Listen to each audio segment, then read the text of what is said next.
Thank you. I'll just start by acknowledging the families and the survivors and the jurors and all the participants that came here and worked through the last 3 weeks for this inquest. I'm just thankful that we are at the end now.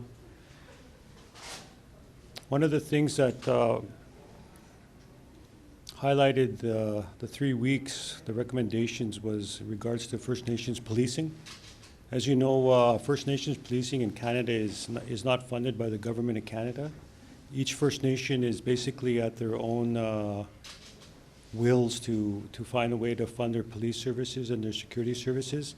And one of the recommendations specifically stated that we need to get some funding in place for our First Nations police services. And that's one of the recommendations that we have to start pushing with the federal government. So the federal government is working on ensuring that police services are an essential service for First Nations in all of Canada. And that's one of the recommendations that's going to impact all of the First Nations of Canada, because safety and security of our people is paramount to life. Anybody else has any questions to share? Yes, supplement to Chief Head's comments on self-administered policing. Back in 2000, 2 years ago, on September 4th, after the incident, a few months later, we went hard on self-administered policing. And still today, we were very thankful for First Nations that invited us. Lakeshore First Nation, 6 communities, Satina, Siksika, and Fort Capel, FHQ, and Rama.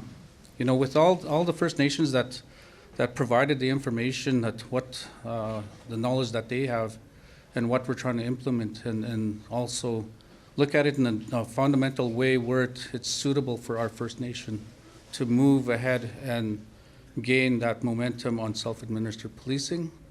Also looking at different areas in regards to the justice system.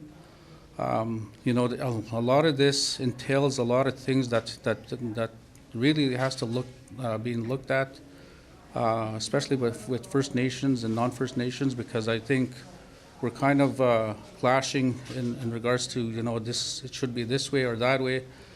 When they created the Constitutional Act, where's the involvement with First Nations on all this? There was nothing. And the way I look at it now, all our First Nations are educated. Now we're trying to look at scenarios on how we can fit in and suitable for our people with all 600 and plus First Nations in Canada. I'm very thankful, the National Chief is going to be coming out tomorrow, and I have comments more. I have a lot of comments, but tomorrow we're going to have a press conference at 2 at FSIN. So thank you. There were a number of recommendations specifically for James Smith. Are you guys prepared to accept those and work on them? Just with that, yes, I wanna look at them tonight and give our observations tomorrow at 2 o'clock. So I think, with a lot of brainstorming and looking at solutions on how we can maintain and strive the recommendations. And there was not too much in regards to the parole board, and I really wanted to look at that area too, but things happen for a reason, so we'll look at the recommendations. So yeah, thank you. Now that years for you guys, but 2 weeks and some days here at the inquest has kind of wrapped up for this one. How do you actually feel? Is it kind of a weight off, or is there anticipation for February?